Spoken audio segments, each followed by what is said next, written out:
Hi, I'm Kelly Kearney with Starry Constellation Magazine, and with me today to talk about her new album, Boxing Day, which dropped October 17th.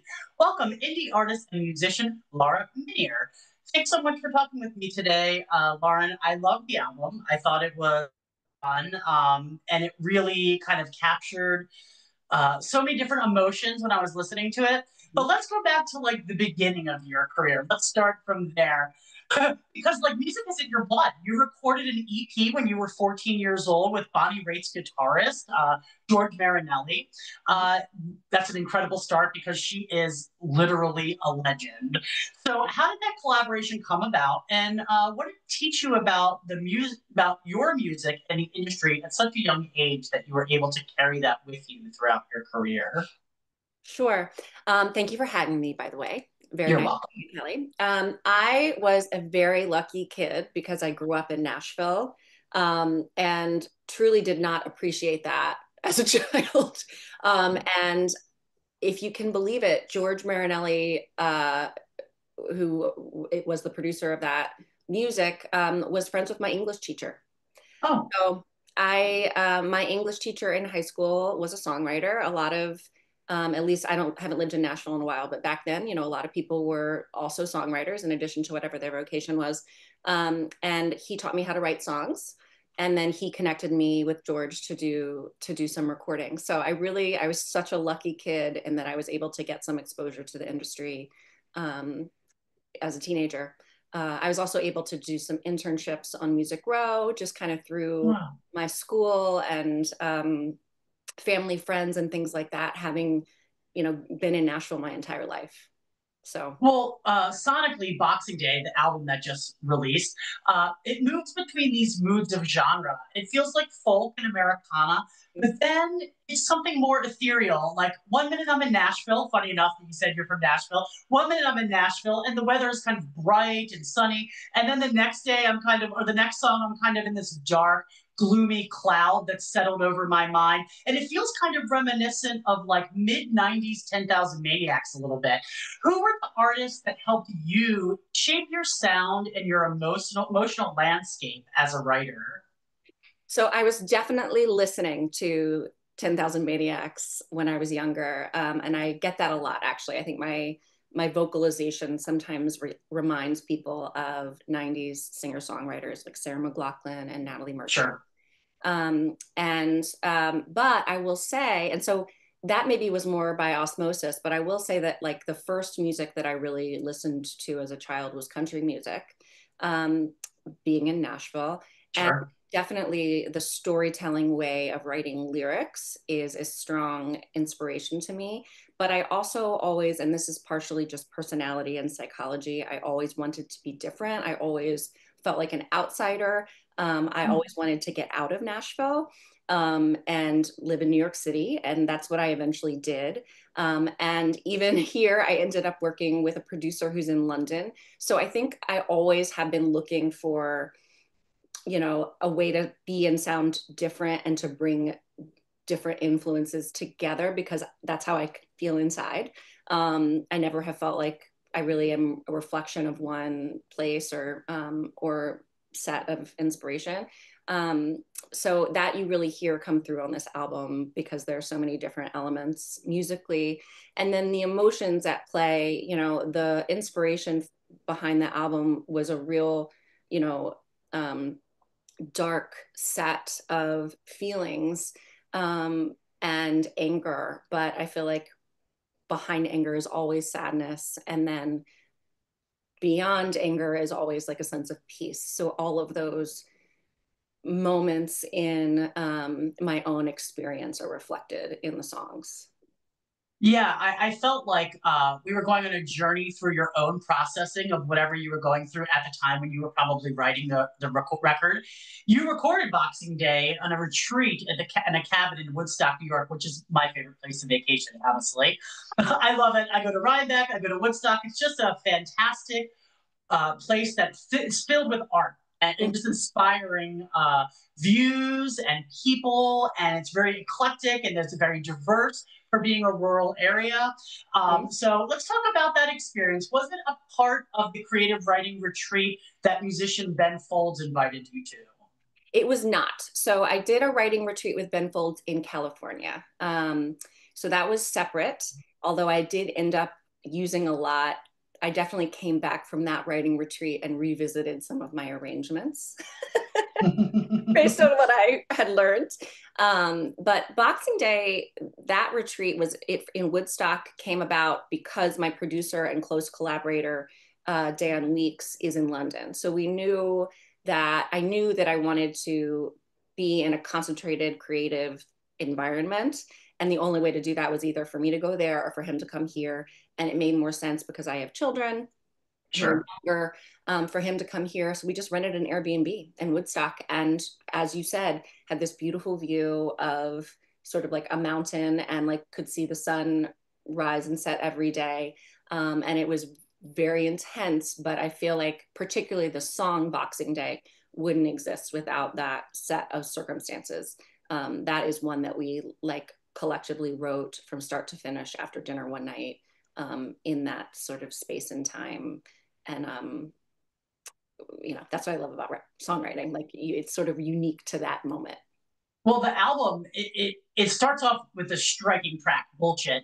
Mhm. What's the story behind that song, and why did you choose it to kind of open the door to this album? This is who I Sure. am as an artist. This is what the album is about. Why Mhm. that song? So, two reasons. The album, I started writing this album after a professional breakup. So, I was working with a creative agency that I found out was stealing money from me, which was really less significant than the fact that they were kind of stealing my ideas. Like, I went to them with a plan for myself as an artist, um, and like what I kind of wanted them to help me and support me with, and around. And they like met me there and said like we can do this for you, but what I didn't know is that they also then like packaged that as a package that they were selling to other artists, who weren't, it was like very unique to me. It wasn't a good fit for everybody. um, Right.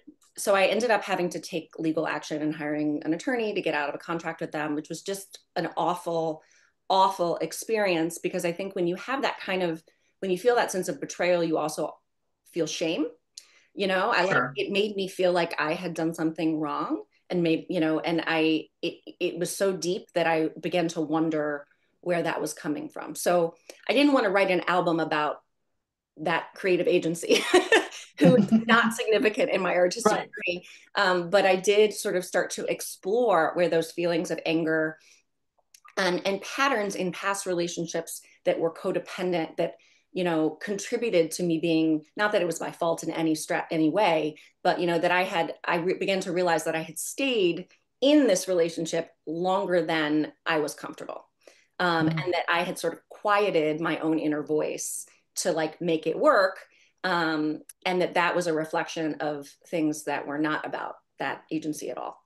So I ended up really diving deep into the roots of my own sort of codependency, and conflict with people that you love the most. Some of that is my family, some of that is past romantic relationships, and it became a way for me to grow as an artist and a person and feel much stronger on the other side of it. And the reason I started with Bullshit was because it is so uncharacteristic, I think, of me as a person. Anyone who knows me, would maybe be shocked by that. And I think that's a reflection of the fact that I have always felt very difficult expressing I've always had difficulty expressing my own anger. And that's partly being socialized as a woman. That's partly being Sure. socialized as a Southern woman. I was a very sort of like high achieving Southern woman, people pleaser type person. I struggled with an eating disorder for many years, which I'm very open about. And those struggles for me are really all about sort of swallowing your truth, right? And Mhm. creating a facade around what feels true to you, that perhaps is more acceptable, or that you perceive to be more acceptable. And so this album for me was like shattering that facade. Mhm. And so I really wanted the first song to be like, oh my God, Lauren wrote this. Is and, this I, Lauren? and I still feel the need to apologize sometimes when I play it live. My mom was there when I played it live for the first time, and I was like, sorry, mom. But because I think all great art changes the artist, Sure. and the listener. And this album really did that for me. In some ways, it feels like my first album for that It reason. was your third. It's your third album. Third, but it sometimes I'm like, oh, I did it, Right. like, oh, I got somewhere. So yeah, I hope that answers your question. I Oh, really it absolutely does. And when you kind of kicks the door in for the first song, and then it segues into Bruise, the single that's been released, and that feels fragile yet powerful, almost like a conversation between pain and healing that you're having with yourself. What prompted that song, and what was going through your mind when you wrote that? Was that also related to the struggles you had with the lawsuit as well, coming out of the other side of that? No, it really wasn't. I wrote that song before the retreat. I actually recently went back and found the like voice, now everything's time stamped. So I went and found the voice memo that I had made. And I was feeling it was a moment of real deep sadness and disappointment in a relationship, that's important to me. And I always, when I have an intense feeling, write about it. And so that's what I had gone and done. It was really like a journal entry. And I loved sort of the imagery of like feeling bruised, but also not like, and I often think about, I don't in any way feel like it needs a trigger warning sometimes. Like if your relationship is physically hurting you, you should not stay. And sometimes there are these emotional situations that you're in that you're not ready, you really don't want to leave, or it's somebody who's important, or it's a family Sure. member who you don't want to cut ties with. But you're feeling pain. And so that was sort of what I was exploring in that song. And then I took it to my producer, Dan, and my other collaborator, who's also Dan, which is confusing. I call them the Dans. And we The one dance. day we took that voice memo and we took it out into the garage of this Airbnb that I rented. It was a very musical Airbnb. There was sort of like a studio element there. So we took it out to this little garage studio setting, and it was freezing cold and there was no heat in that building. So we were like wearing hats and coats. It was February. And we came up with the music, the guitar parts around it, and tweaked the melody of that song. And I feel like we were able to capture that like fragility, Yeah. because it was cold. Like, Because it was cold. yeah, like, and I love that song because it's so distinct on the album. But I am a therapist by training. We were going to talk about that. We can get there. And so, as a therapist, I know that behind anger is always sadness. So I thought it was important to have that early in the album, Um, and writing that song was also one of the moments that I started to realize what the project was going to be called, because I really by accident was using a lot of like boxing language. Mm-hmm. I had written lightweight, I had written bruise, I had written bullshit, and I was like, and which is like punchy. And that's Mm-hmm. when I was like, oh, the album is called Boxing Day, which is also coincidentally a holiday when you tend to It find is. that you love. So, and my family, my children are part British. My husband is British, so we do celebrate Boxing Day, even though Oh, I'm American. Um, yeah. And you mentioned that you're a psychotherapist, and that fascinated me because you definitely took a pause, maybe in your career, to get this album together. Where did that calling come from? How did you feel like, all right, when I had this built career, I I'm going to did. take a step back and now go back into music? Yeah. So I think like a lot of creatives, COVID really created a pause for me. I did not choose that pause. When COVID started, when the lockdown started, I had just had my second child. So I was 2 weeks postpartum, and we were in the process of moving from New York City to Westchester County, where I live now. So I had already closed my practice, Mm. because I was planning to like have a baby, get settled, and then reopen in a new town. And then lockdown hit, and I found myself on an extended maternity leave. And I vividly remember the day that I was walking through the woods, um, with my newborn baby strapped to my body. And I was like, why am I not writing music? Like what? And I called a friend who is an artist. She's a visual artist. Her name is Kimia Klein. And I was like, who's known me since I was 14 and wrote my first song. Oh, And okay. I was like, what? Why am I not writing music? What am I doing with my life? And she Right. said, it's not too late. You can start now. And, she told me to get The Artist's Way, the book by Julia Cameron, which I have now done twice. I love that program. And I started that day. And I have been, it took me a while to get into a daily practice because you get so in your head. I think what had stopped me from writing was perfectionism. And that's very much tied up in my eating disorder. Um, and, fear of like making something that's bad. And so I Mhm. had to do some work on myself to let go of that fear and that perfectionism and just like show up every day and write an idea, even if it's terrible, and finish it and move on to the next one. And I have found that like a creative well was inside of me and have written hundreds of songs. And taken a little bit of a detour and a risk to release music, and it's gone well. So I'm, for the time being, following that, and we'll see what the future holds. Well, the world took a pause, and I felt like everyone in their own way found a part of themselves that they Yes. had missed, that Yeah. they were missing, that they didn't know existed. Everyone was either baking or they were creating. They learned a new skill, a new language. As much as that was such a horrible time for so many people in the country and around the world, it really did force us all to step back and really focus on ourselves and our family. And I feel like that was definitely a part of this album because in the album you occupy these unique emotional spaces that most artists only write about but maybe don't live them as well normally.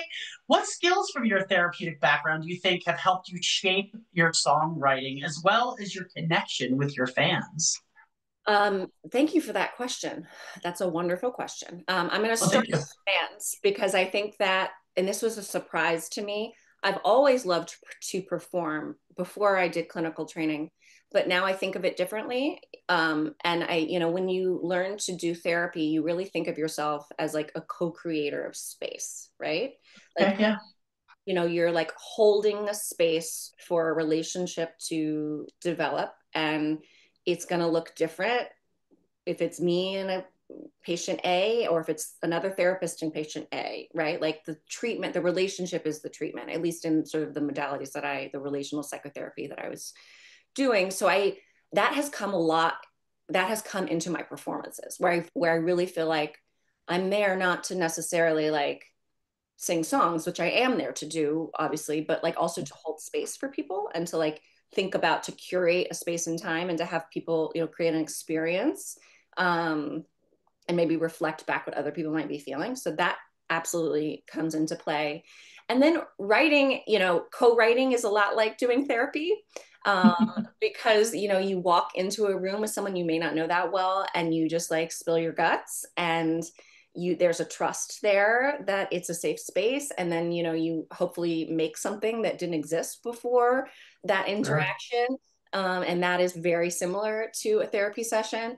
And then I definitely, my life has been in a lot of ways defined not only by my work as a therapist but also my work in therapy as a patient, because I did struggle with an eating disorder so young.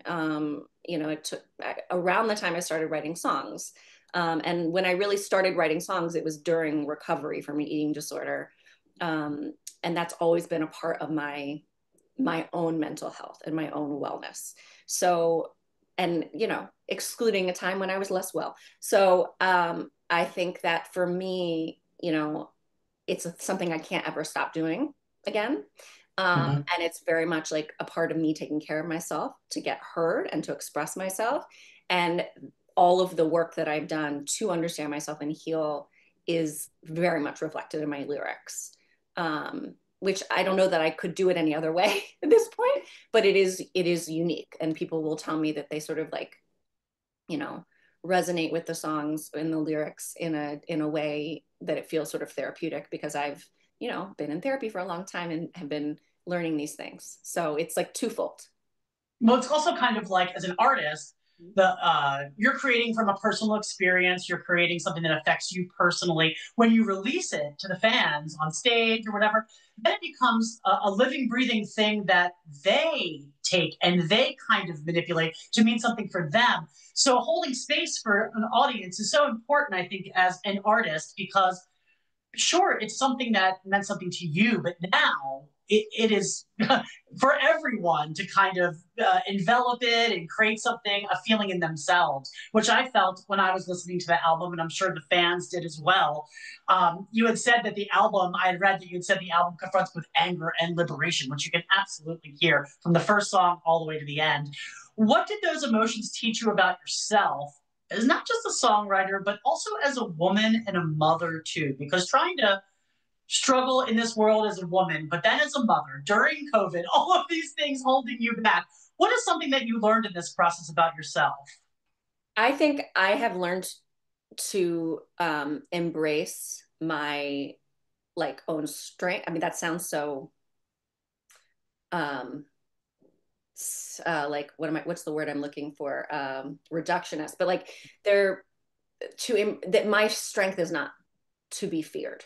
I think a lot of times as women we fear what will happen if we say no, or I don't like that, or that doesn't work for me. Even in our partnerships, I have an incredibly supportive husband who's like the first person at every show, and I still am like, oh god, like what's, it's just such a female thing to accommodate others. And Yes. what I've learned through this process is that it's actually kinder not to, and that I think I'm being accommodating or kind or like helpful, and it actually is unclear. So, like just saying what I mean and like setting a boundary is the best thing that I can do for other people and for my children. Like I want them Sure. to see me wherever this goes, whatever success means for me. I want them to see somebody who um, you know, took a chance and like, was brave and said the uncomfortable thing. And we don't know where the world is going to be when they're adults. I don't know what will Right. happen to them. But I know that they can use that regardless of what it looks like. So yeah, I think I really, hopefully not for the last time, but for you know, the first time have learned to embrace my strength. Um, And that's an important lesson to learn for a mother whose entire life becomes accommodating this new creature in the world.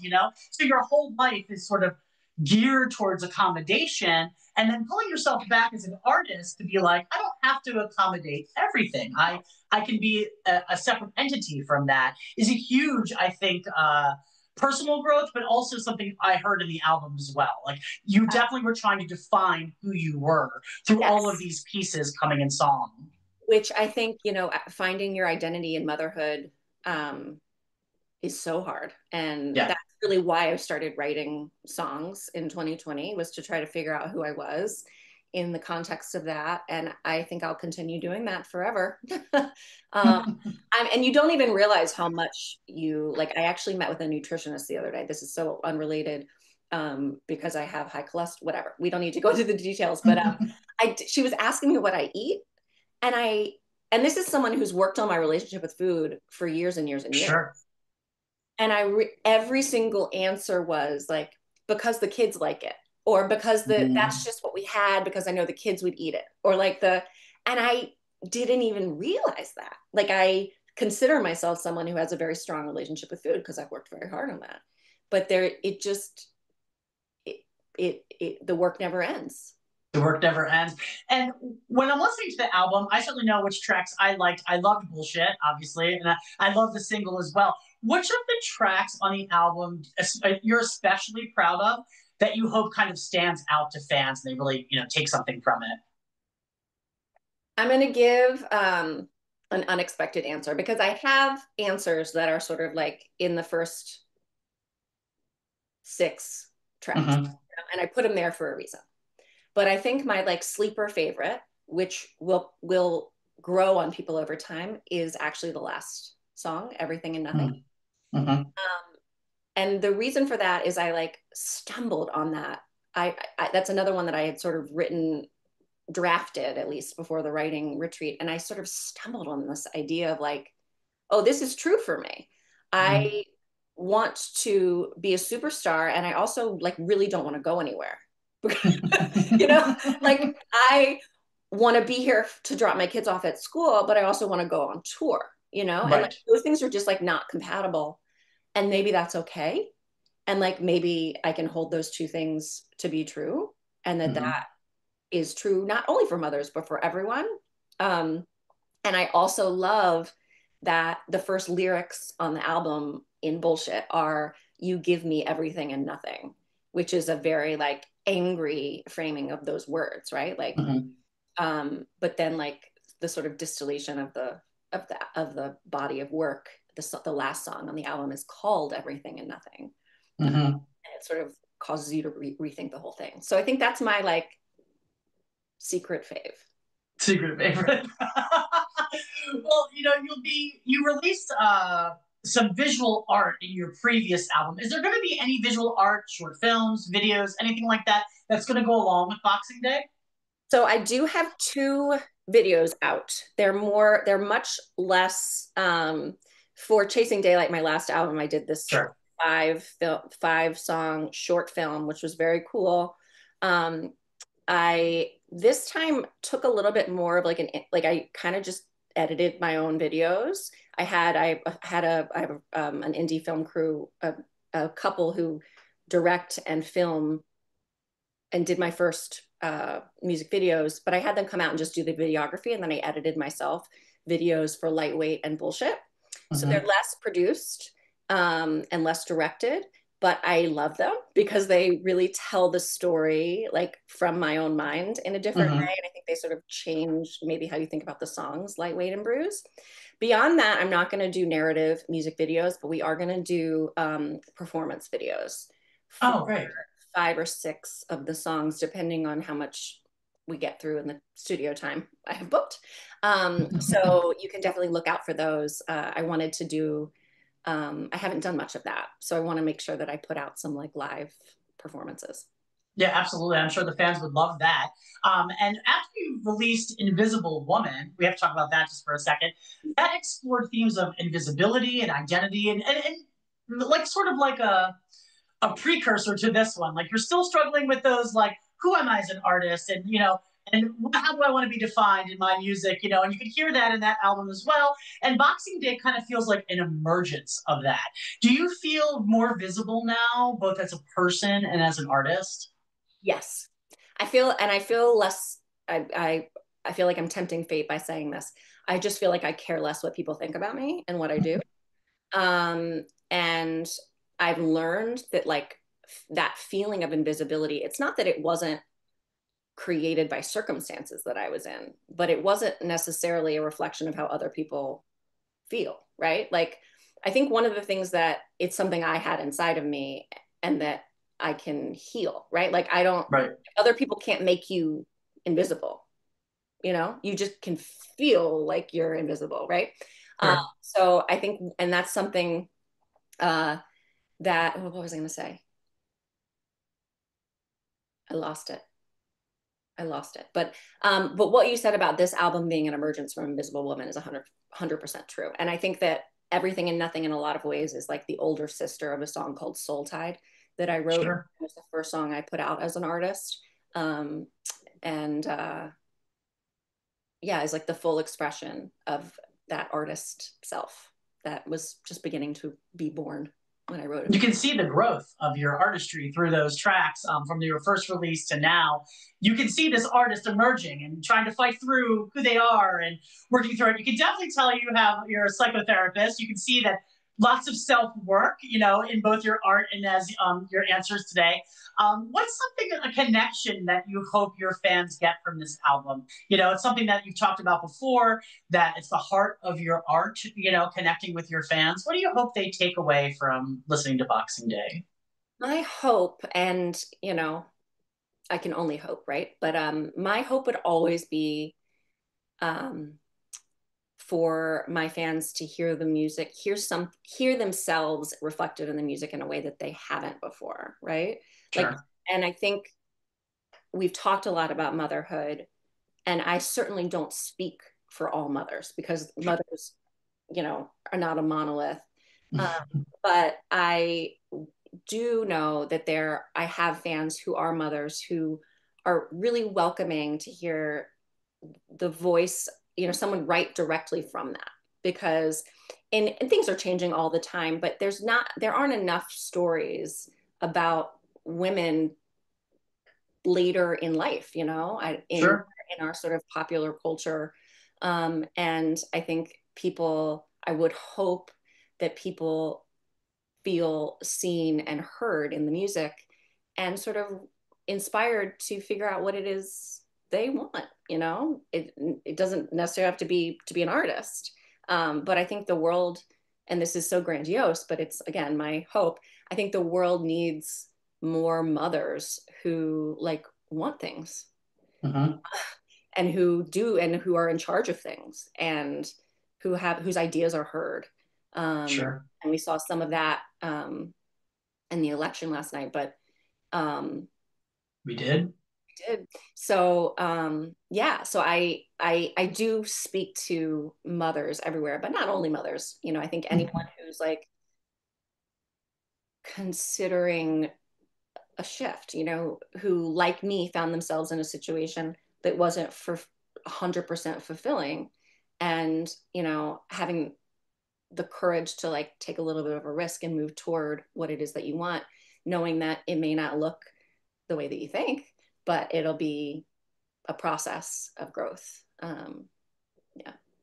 Yeah, and I have to mention this because it's an important topic for me. But beyond music, you've also used your platform to advocate for preventing gun violence and released a single supporting that cause. What led you to that? What led you to use your music for that specific issue that obviously America is constantly struggling with? Yes. So there was a school shooting in Nashville. I won't be able to recall the year now. It might have been 2022, Hmm. at a school called the Covenant School, which is a school shooting. So someone went into a school and killed 6 people, including 3 children. And it was a mile away from my childhood home. So I mean, every school shooting, I think, particularly as a parent, is sort of shocking. But this one was like viscerally, um, really, it just literally hit me close to home because the press photo, like I recognized the places, Right. and it was spring in Nashville, and spring in Nashville is so I'm very visual. Is visually defined by the cherry trees blossoming, and it was just like such a like like horrible conflation of memories for me. It's like these caution tape, the photos of like caution tape, like tied to cherry trees, Yeah. things like that. And so I just had a really, really, really hard time with that one, such that I ended up having a conversation with my child about it because he could like tell, he's a very intuitive, he was then 6, I guess. And I explained it to him in age appropriate terms. And he said to me, "Oh, was that a dream?" And I was like,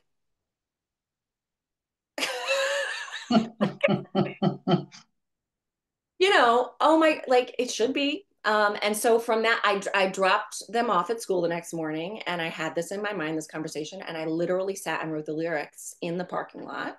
I cried, I was like on the verge of tears the whole morning and getting them ready. I wrote this song. I was like, what am I going to do with this song? Right. Right. And I actually totally coincidentally was invited to sing at a fundraiser for Moms Demand Action Okay. in Bedford, New York. And I Mhm. was like, am I going to play this song? I don't know. I didn't tell them. They just knew that I like had some songs about parenthood. And so I got up there and I just on a whim, I was like, I'm going to play the song. I played it, and people were just like, you got me. Like you reminded me why we were here. Um, Yeah. and so from there, I decided to record it. And then, uh, yeah, but I decided to record it, and then I couldn't really justify releasing it unless it was like going to be raising money for gun violence. Like I wasn't going to, Yeah. it didn't feel right to just release it as a regular old single. So I reached out to the Nashville chapters of Moms Demand Action and March 4th, which is another organization advocating for gun control in the States. And together we put it out. And I did a show in Nashville. It was really wonderful. They all came in their red shirts. And we will continue. I donate I try to do every quarter. It's more like every 6 months. Go and check the royalties and make a donation. And I'll be honest. In recent history, it's felt like a drop in the bucket. But we have to keep going, and like you have to do something. And so it's like one thing I can do. Yeah, and I think you said it brilliantly. Humans can really compartmentalize their trauma into, Mhm. I don't know those people, I don't know that, like it's horrible, but I can put it aside and go through my life until it comes to your life, until it comes to things that the cherry trees, things like that. That has a really long impact on us, I think, as a country that's constantly bombarded in trauma. And I thought it was a great song, and I appreciate you, releasing that and sending the royalties. Like you said, a drop in the bucket, but at least there's something in the bucket. At least there's something in the bucket, Lauren. And you know what? Yeah, there's another drop, and we'll just keep putting the drops. I don't know. And that's so much of like motherhood and artistry and just being human is just a reflection of how challenging it is to be a human being, and that really all we can do is like the next thing. Uh, Yeah, yeah, and what's next for you, Lauren? Obviously, you've got this album out. It's been released in October. People are listening to it. You mentioned a tour, possibly, maybe with this album. Certainly, some live performances. So, what's next for you? Heading back to the studio soon? yeah, so I'm writing a lot right now. Mm-hmm. And sort of beginning to conceptualize what my next project will be. And I have some sessions scheduled, so we'll see how that goes. I'm going to do some recording with my live band just to see how that goes. Now that we're all, I feel really comfortable with them. And then I have a show in New York on December 12th that's going to be live streamed, which is cool, and recorded. Oh, very cool. People who are in the city can come. It's at First Live in Brooklyn. And if you're not in the city, you can get a live stream ticket. And if you can't get a live stream ticket, you'll probably see the content. And then, yeah, I am working on dates for 2026 to play this music live, and hopefully do sort of a Northeast Nashville, since Nashville is my hometown, Nashville route, and then start releasing. I may or may not have some extra songs from this project in the can. Um, Rumor, it's only a rumor. And then I'm going to start working on the next thing, which I think will be even more of what you're saying, which will be even more like really leaning into, what I think makes me different as a writer, which is like this like really intense vulnerability wrapped in music that's listenable. And I think the more that we can sort of help people metabolize other people's stories, the better. Well, now that you're back in the creative mood, although I don't think artists ever leave them, is there any other artists or people that inspire you that maybe you'd like to collaborate with on a song in the future? Oh man, how realistic is this wish list? And Um, you can be as realistic as you want, or as absolutely into the sky. If you want to work with Bob Dylan, say it. I want to hear it. oh, I've been in a real Imagine Dragons like Oh, nice. phase because my son loves them. So Mm-hmm. that's like a pipe dream collab. And then I like more realistic for me. I think I write, I think the best with producers because I am sort of, I like to like write the song and then bring it to the session. And then it's, I think it just makes more sense than to start producing around that. So somebody like Aaron Dessner would be like a dream, and he's not too far away. Somebody like that. And then there's some songwriters that I really admire and have always sort of like notice that when I like a song, like there might be on that song. And one of them is Natalie Hemby in Nashville. And one of them is Justin Tranter, who's like a pop songwriter, but I love him. I don't know that that would actually like fit, but I just love him. And who else? That's enough. Like, You're by nature a collaborator as a psychotherapist, as an artist, bouncing ideas is something that I think comes naturally to you. well, and I just feel like I want what I make to be as good as it possibly can be. And the more, the more I just want to be around people who are smarter than me and challenge me and like stretch me. And that's what this album was for sure. For sure. And so I, just would want to keep doing. I love. I want to see what I can do. I always say like I haven't written my best song yet, and I don't know that I'll ever think I've written my best song, but like I just want to do even better and better and better. So What would you like to say to the fans who are going to definitely come out to see your show in December, been following your work, and new fans you're going to make? I would just say that it's such an honor to like make something from nothing and have someone else listen to it. Like even just one person, it's such an honor. And I know probably all artists say that, but it's because it's very true. And so yeah, and also I would say reach out to me because I really do try to answer everyone who reaches out to me. And it's not always possible, but when it is, I do, and I really want to be in touch with you, and I want you to come to a show, and if you need free tickets, I want to give them to you. Like I want people to be able to access this music if they want to, because it's a huge honor, and thank you.